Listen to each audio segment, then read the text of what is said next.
Ndabahaye ikaze muri kino kiganiro c'Inama Nshingamateka mutegurirwa n'igisata co kumenyesha amakuru n'ubuvugizi mu biro vya Nyeniteka umukuru w'Inama Nshingamateka.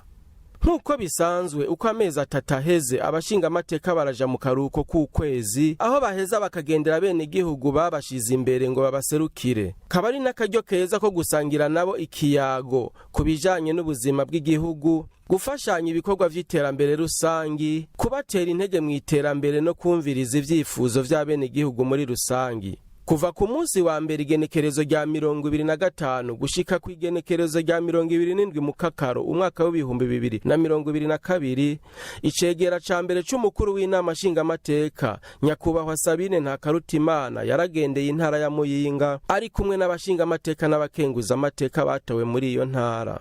Mu ntumbero yo gushigikira inzego zijeje intwaro mu gutsimbataza amahoro, umutekano no gushigikira iterambere, Ikiganiro ca mbere c'umukuru w'Inama Nshingamateka yarabonanye n'indongozi zitandukanye zo mu ntara, uhereye kuri Buhatari w'intara ya Muyinga Jean Claude Barutwanayo, aho yabamenyesheje ko intara yifashe neza muri rusangi, haba mu bijanye n'umutekano, imibano, uburimyi n'ubworozi, indero n'ibindi.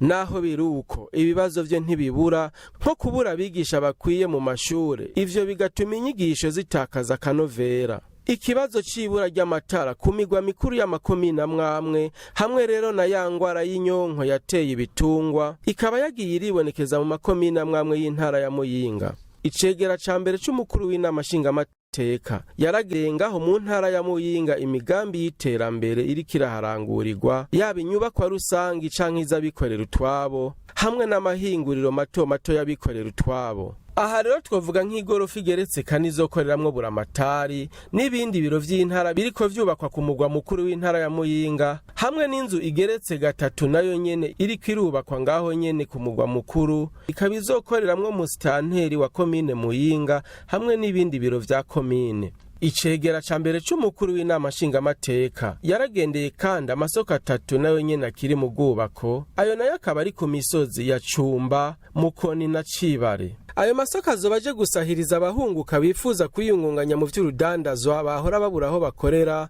korohereza abarimyi bagira ingendo ndende iyo bashoye ivyo bimbuye bavyikoreye ku mutwe, hamwe rero no kugwiza amakori yinjira mu kigega ca komine. Icegera ca mbere c'umukuru w'Inama Nshingamateka nyakubahwa Sabine Ntakarutimana yarishikiye kandi kuraba inyubako iteye igomwe yagenewe kwakira abavyeyi n'ibibondo iri ku bitaro bikuru vy'intara ya Muyinga, aho yasanze barahejeje kuyubaka hasigaye ko ishikirizwa. Yabasavye ko bokwihutira gutangura kuyikoreramwo, bagakoresha ibikoresho basanzwe bafise vuba na bwango kugira bakira abavyeyi n'ibibondo bahora baburaho bakirirwa bivuye ku bwinshi. Mu ntumbero yo gushigikira abikorera utwabo mu kubereka ko bakora ibishimwa muri wa mugambi wa leta wuko umunwa wose woronka ico ufungura n'umufuko wose ukagira amafaranga, icegera ca mbere c'umukuru w'Inama Nshingamateka yaragendeye ngaho nyene mu ntara ya Muyinga ihinguriro Tuamini Company riri muri quartier ya Giswahili risanzwe rikora ifu y'ibigori, y'ubuyi n'ibifungurwa vy'ibitungwa. Iryo hinguriro rikaba ryatangujwe n'urwaruka rw'imvukira za Muyinga mu mwaka w'2021, rikaba rifise ihangiro ryo guteza imbere ubuzima bw'abene igihugu mu gutanga akazi no gutanga ibifungurwa vyiza bikozwe mu buhinga bwa none hubahirijwe amategeko mu gukingira amagara y'abantu. Bakora itoni y'ifu ku munsi, bagakoresha abakozi 15. Ikibazo bagira nuko bicamwo bakabura umuyaga nkuba hamwe n'ibikoresho nk'intete zikwiye zo gusya. Icegera ca mbere c'umukuru w'Inama Nshingamateka yabaterera iciyumviro c'uko bogiriranira amasezerano n'amashirahamwe koperative akorera mu burimyi kugira azoze ararima ivyo bifuza gutya inyishu ibasange ku kivi. Ikibazo c'amatara na cati ni kibazo kiriko kirigwa ku rwego rw'intara. Abashingamateka n'abakenguza amateka batowe mu ntara ya Muyinga barongowe n'icegera ca mbere c'umukuru w'Inama Nshingamateka baragendeye kandi kaminuza Institut Supérieur Islamique de Muyinga yatangujwe mu mwaka w'2015 n'umuryango w'abayisilamu. Kabaye karyo keza ko kubashimira kuri uwo mugambi waje gushigikira igisata c'indero mu buvuzi. Iyo kaminuza ifise inyubako za kijambere, ikaba ifise n'ibikoresho bikwiye, ikaramura abanyeshure barenga ku 60 ku mwaka. Icegera ca mbere c'umukuru w'inama nshingamateka akaba yaragendeye kandi ihinguriro Rusaka Group rikora amavuta yo gutekesha yitwa Mahoke riri ku mutumba wa Gasuru muri komine Gasogwe. Aba bose bikorera utwabo akaba yarabashimiye ko batahuye kwiterambere ryabo rihera kuri bo rikaja ku miryango yabo mu ntara no mu gihugu cose.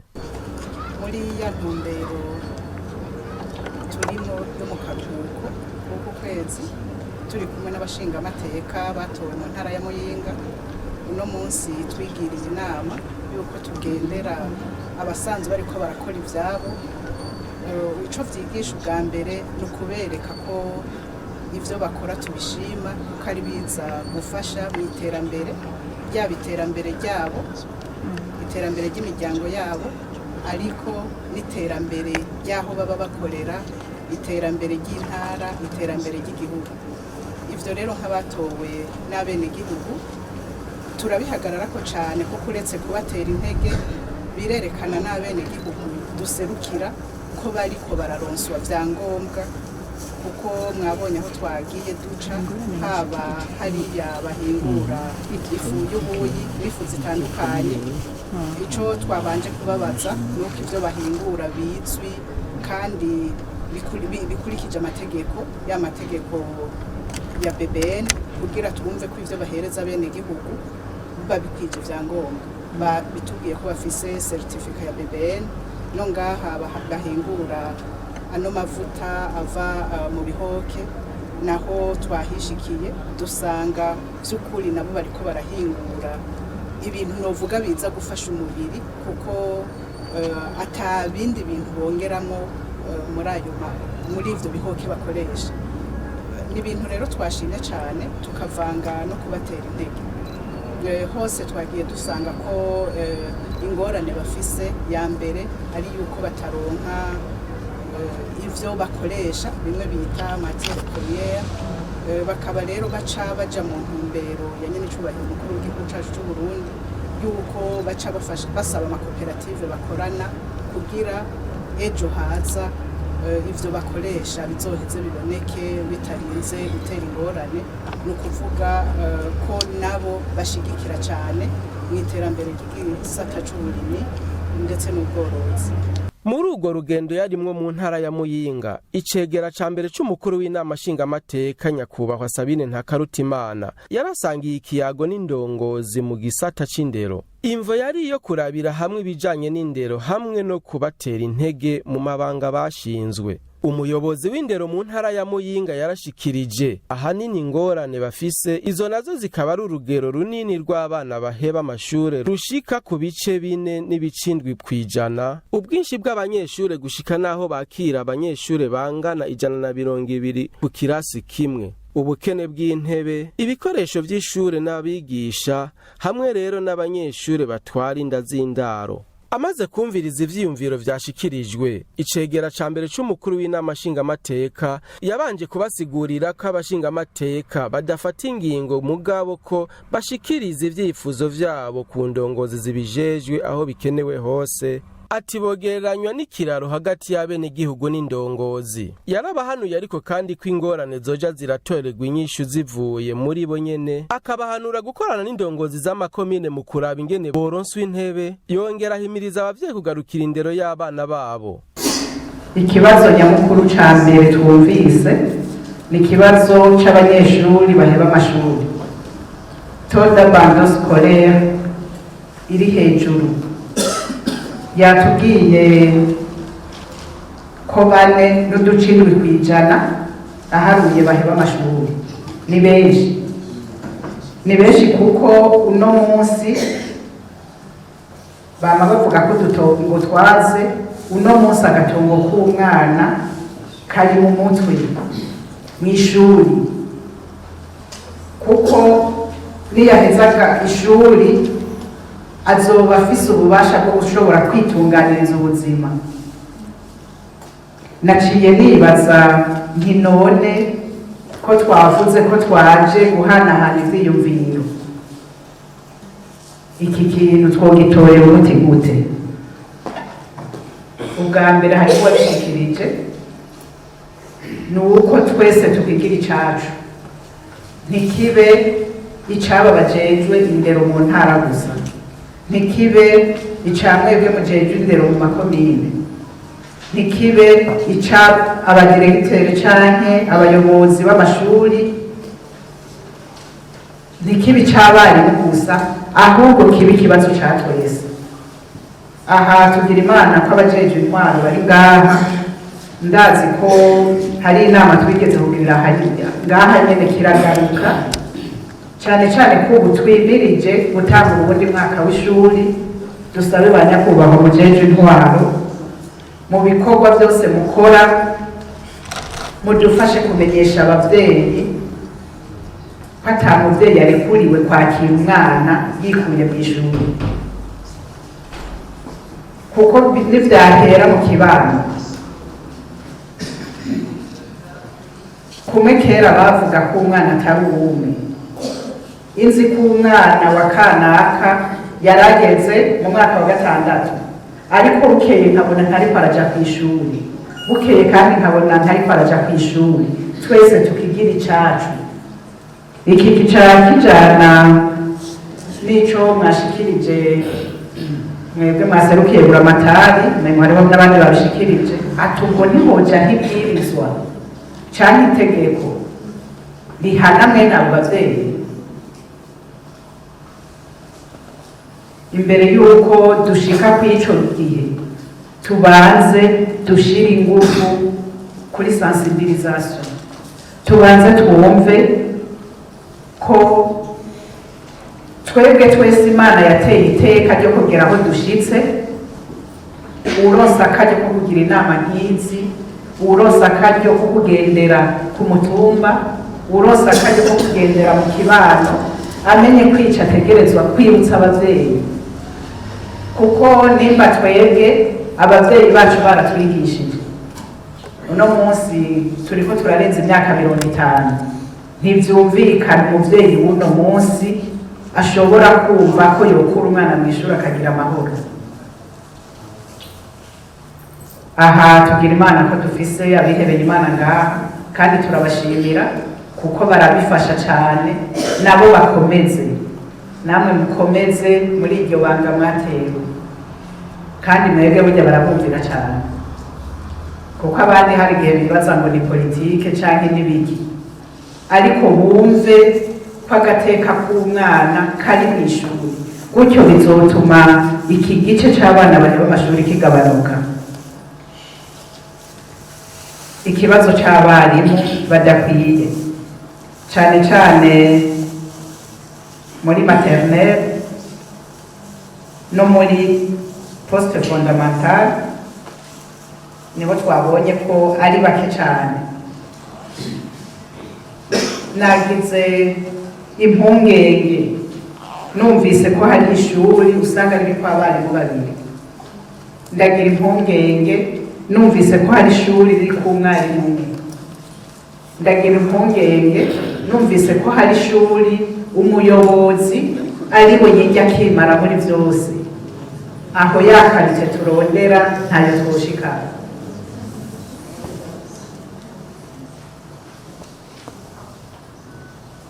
Ariko tugira Imana n'abasokuru barayamaze ngo iyibuye biserutse ntiriba ricisha isuka. Aha twabishize ku muzirikanye, na nyakubahwa arongoye indero mu ntara ahejeje kubivuga, ico tuzoza ubushikiranganje. Turazi ko uburyo usanga budakwiye, mugabe ico tuzomusaba ni uko haba ekite mu gutanga akazi. Babanze barabe ayo mashuri afise ingorane zikomeye, ayo mashuri afise umwigisha umwe, ayo mashuri afise abigisha 2, abariyo babanza guhereza abigisha. mu gusozera icegera ca mbere c'umukuru w'inama nshingamateka yabasavye ko boraba ingorane kumwe ntihagire uwibaza ko yokwikorana kuko bakoreye hamwe bituma inyishu ziva hafi na kare turi kumwe twese birashoboka. Muri iki gihe c'akaruhuko nyene icegera ca kabiri c'umukuru w'inama nshingamateka nyakubahwa Abel Gashatsi yagendeye abenegihugu bo mu makomine atanu agize intara ya Muramvya ari nayo yatorewemwo. Kuva kw'igenekerezo rya 19 Mukakaro gushika kw'igenekerezo rya 23 ku kwezi nyene umwaka w'ibihumbi 2022 nyakubahwa Abel Gashatsi icegera ca kabiri c'umukuru w'inama nshingamateka yarifadikanije n'abenegihugu mu bikorwa rusange bitandukanye bikaba vyari bigizwe hanini no guteragira ibigori mu mwonga wa Mubarazi ungana n'ihegitari zirenga 150 ugabura amakomine ya Rutegama na Mbuye zo mu ntara ya Muramvya na Bugenda nayo mu ntara ya Gitega. Nyakubahwa umushingamateka Abel Gashatsi yarifadikanije kandi n'abenegihugu mu gusukura ikibanza cabereyemwo amasezerano yo guhagarika intambara hagati y'umwami Mwezi Gisabo n'abakoroni b'Abadagi ku wa 6 Ruheshi umwaka w'igihumbi kimwe n'amajana 93 kiri ku mugwa mukuru wa komine Kiganda. Kubijanye n'ayo masezerano yo guhagarika intambara hagati y'umwami Mwezi Gisabo n'Abadagi icegera ca kabiri c'umukuru w'inama nshingamateka abona ko naho yari agahotoro mu vy'ukuri abarundi baratsinze Abadagi. Ati iyo ntsinzi yavuye ku mutima w'ubumwe waranze abatwitangiye imbere ari nako guhanura ko vyobera akarorero keza Abarundi. Abanyakiganda rero murafise novuga amahigwe kuba muba mw'ikomine nziza nk'iyi. Ikomine novuga ko yabereyemwo igitangaza. Batubwiye kiretse ikibanza hari ibindi bibanza ivyo tutaza kubigarukako. Mugabo twagira tuzirikane mwumve abagiye batwitangira imbere. Umwami Mwezi Gisabo cane mwumvise ivyo yaciyemwo kugira bikundu no munsi tube dufise igihugu nk'iki inya cigaba kikigaburira. Ugwaruka ruvyumve ndetse na twebwe duriko turakora tuvyumve ko haciye abagabo. Kanatsinda yaratanguje urugamba, intwaro yiwe yaranzwe n'ingorane, mugabo uri umurongozi mwiza. Abarongozi bose ntibama bagira amahigwe. Washobora kuba umurongozi ukagira ingorane zijanye n'ibihe isi ibigezemwo. Mwezi Gisabo niko vyagenze. Yarongoye ubwami bw'u Burundi mu gihe bakava amahanga bazungu bariko barondera kuza kwigarurira ibindi bihugu. Bica bihurira nariwe arongoye Burundi. Abarundi rero barahagarara amagabo baragwanira Burundi bashigikiwe na Mwezi Gisabo kandi barabubungabunga. Nivyo hari amasezerano y'agahotoro baratanga amande atadasiguritse, mugabo impera n'imperuka murumva ko Mwezi Gisabo yarinze atanga igihugu cyacu cy'u Burundi kikiramutswa ubwami. Mu mukomera amashimeshi cyane. Turifuza rero kuno munsi tworonka ba Mwezi Gisabo benshi, tworonka abarundi benshi bafise umutima umeze nk'aho bakura mbere. Ibi bintu rero batubwiye cyane cyane ugwaruka ruri ngaha mwumve ko atari ico bimwe twita imigani n'ivyabaye, si nkuru ni ibintu vyabaye. Aha ani mwebwe ngaha hari abakomoka kuri ba Mwezi, hari abakomoka kuri ba Bihome, hari n'abakomoka kuri abana bariya batwitange bagwaniye Burundi kugira ngo no munsi tuba turiko turumviriza twinovora ubwo butwari bwabo. Nico gituma nsavye mwebwe bene gihugu b'Ikiganda mukunde iki gihugu cacu, mugikunde kuko birahimbara iyo witwa uko ufise igihugu uvamwo. Cyane cyane Imana yaduhaye igihugu ciza cy'u Burundi. ubwo rugamba bagwanye kugira ngo bashobore kurutsinda nuko bari hamwe, nuko bari bunze ubumwe. Kanatsinda turabizi abo nyene bari ko baza ngaha mu Burundi kugira ngo baducemwe imigwi, kugira ngo bikunde batwinjiremwo. Abo bashoboye kurondera bamwe bakirima, bamwe ba maconco, bagomba kuducamwe imigwi, igihengeri kiboneke, bikunde binjire bashike kuvyo bifuza. Abo nibo batuzanyemwo bimwe vy'amazuru, bimwe vy'amoko n'ibindi. Ahandi kuri Mwezi Gisabo abarundi barabarundi, hari imiryango abazongora bizana kuko mu gihugu hama ibito, hama ibigaba, haraboneka ibihemu biza kwifatanya nabo, maze ca gihengeri kiraboneka. Twirinde rero uwo mutima w'ubukunzi bw'inda, umutima wo gushaka gusambura igihugu, gushaka gusambura kubera inda. Naha rero nagira ndabatumirire bene igihugu b'Ikiganda bwa mbere, kugira ngo igihugu gitere imbere nuko abakigize bumva ko bari umwe. Icegera ca kabiri c'umukuru w'Inama Nshingamateka yarateye intege kandi abene igihugu bo ku mutumba Gahoro, zone Nyarucamo, komine Bukeye, mu kwifadikanya nabo mu bikorwa vyo gutunganya neza ikibuga c'urukino rw'umupira w'amaguru aho baringanije ahasumbasumbana. Yaraterereye umuganda kandi mu bikorwa vyo kwagura ibarabara ry'imigenderanire riva kw'ibarabara rikuru nimero 1 riciye ku mugwa mukuru wa zone Bugarama rigashika kuri Ekofo Gatebe yo ku mutumba Gatebe, zone Bugarama, komine ya Muramvya. Yaranifadikanije n'abene igihugu bo muri zone ya Gasura yo muri komine Mbuye aho bakura amabuye mu ruzi na nete bayegereza aho bariko barubaka paruwase nshasha ya Gasura. Kakaba kabaye n'akaryo keza ku cegera ca kabiri c'umukuru w'Inama Nshingamateka ko gushikiriza patiri mukuru w'iyo paruwasi umuganda yari yaremeye, aho yamushikirije ibahasha y'ibihumbi 500 angana n'ikiguzi c'imifuko 20 y'isima. Yaranaterereye kandi amafaranga y'amarundi angana n'umuriyoni y'intererano y'ukubaka inyubako y'amanama yegukira zone Gasura. Mu mpanuro yagiye arashikiriza, nyakubahwa umushingamateka Abel Gashatsi yasavye abanyeshuri bari mu buruhuko kwijukira ibikorwa vy'iterambere na cane cane gufasha abavyeyi ibikorwa vyo mu mirima kugira bagwize umwimbu, gutyo ibikoresho vy'ishure bizoboneke bitagoranye. Tutegeza gukurikiza ingendo ya leta, intumbero ya leta nuko ubuteye imbere atibagira iyo iryo terambere ryavuye giwe, kuko kugira dushike ngaha muri izo ntebe z'ubushingamateka turazi neza ko twatanguriye mu gacimbiri ku mutumba.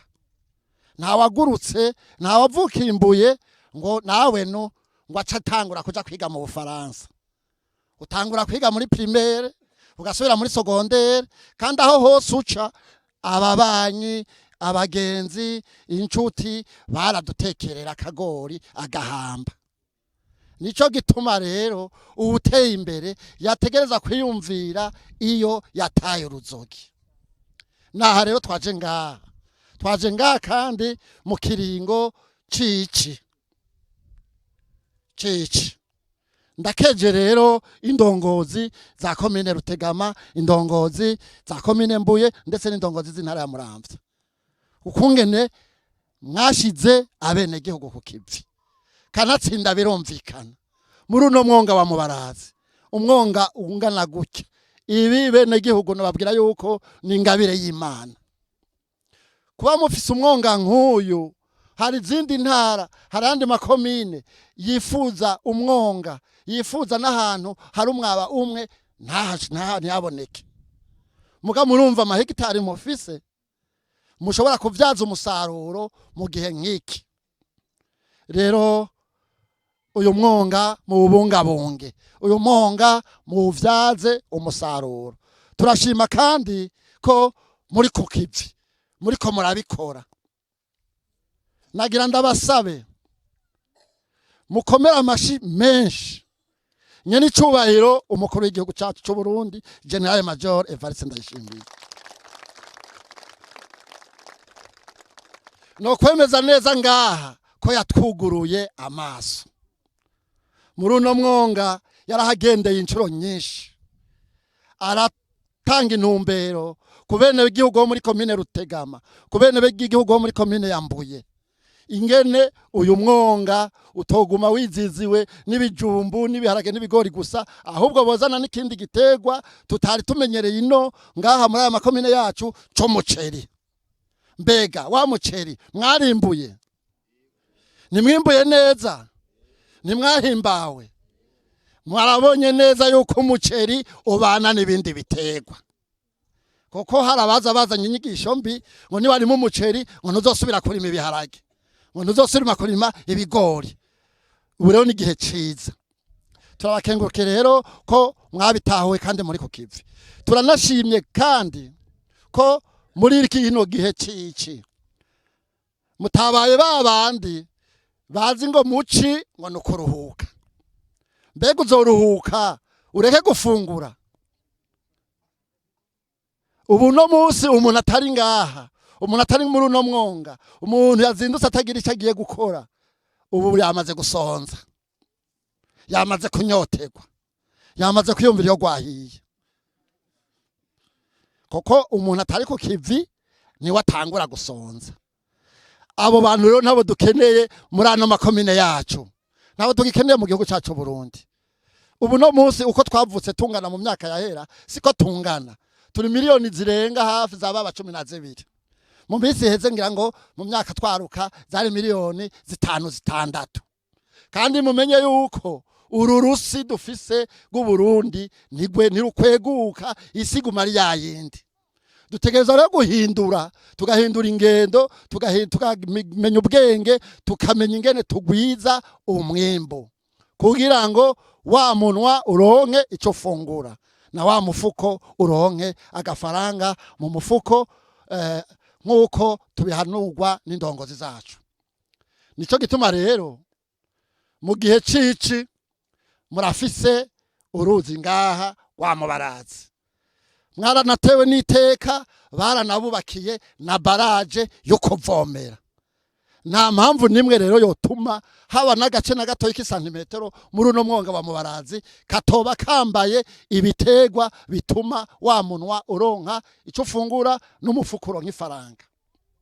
Aha turi muci mu kwezi kwa 11 na 2, ibi muriko muratera, ibi bigori duteye, ibiharage biriko birategwa, ibiraya n'ibindi tuzoba twimbuye, hama duce dutera wa muceri nawo.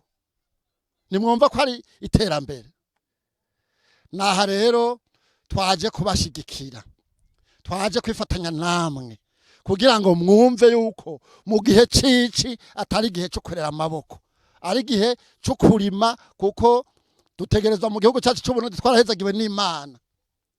Dufise imyonga, dufise isimera, turaronka n'akavura ku buryo atagihe na kimwe cy'umwaka isi y'Uburundi itabiriko irarimwa. Dutangure twige kuvomera.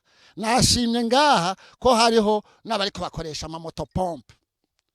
Muvyijukire cyane, murime kijambere. Mu misiza kuja mwarimye umuceri mukawurima wonyene, mu kindi gihe muzomwumve yuko mukorera hamwe mu makoperative. Nukuvuga rero kwimyaba, uwufise umwabaha ubundi hariya, nimutangure kurima mutandukanya, ngo mwarimo ibijumbu, ngo ubundi arimo amashu, ngo ubundi arimo ibigori, ngo ubundi arimo ubushaza, ngo ubundi arimo ibiraya. Oya, bagoronome barabizi, ni murime imbuto imwe mu gipande kimwe, murimire hamwe, umwavu caworonka kuboneka, agoronome bica bimworohera kubashigikira kugira ngo no mu kwimbura muze mwimburire hamwe. Aha mu mwonga biroroshe. Saha mu mwonga gusa, neje imvura igatasura no ku mitumba. Twumve yuko tugiye hamwe, na kera ikibiri nico catuma umwimbo uduga. Wewe ugiye kurima ngo ndimye muri aka kaviki wanje, ubundi agacarima hariya, hama hageze gutera umwe araronka umwavu uwundi akawubura, hageze gutera umwe agatera ibigori uwundi agatera ibijumbu ahantu hamwe. Ivyo baratubwiye abahinga yuko ibitegwa mu hantu hamwe bishobora guterana ingwara. ba agoronome barabizi bazobibigisha. Ahasigaye mwumve ko mutegeza gukorera hamwe mu makoperative, kuko muri mwe ngaha mu mwonga mukarimira hamwe na babandi bimbura kimazi bibinebwe ntibazoronka aho baca ngo baze kwiba, kuko ntibazomenya uwo biba, ntibazomenya n'ubafata. Nyakubahwa umushingamateka Abel Gashatsi yaragize icashikiriza bene igihugu bari mu bikorwa vyo kwagura ibarabara, aho yibukije ko ibarabara ari isoko ry'iterambere, anabatumirira kuribungabunga mu guca imiserege hirya no hino yaryo. Akaba yasozereye ibikorwa asaba abanyamuramvya kubandanya babumbatira amahoro n'umutekano, kuko ari karahara mu ruganda ntibacura. Aha akaba ari naho dusozereye kino kiganiro. Turabakengurukiye mwebwe mwese mwagikurikiranye, naho ubutaha.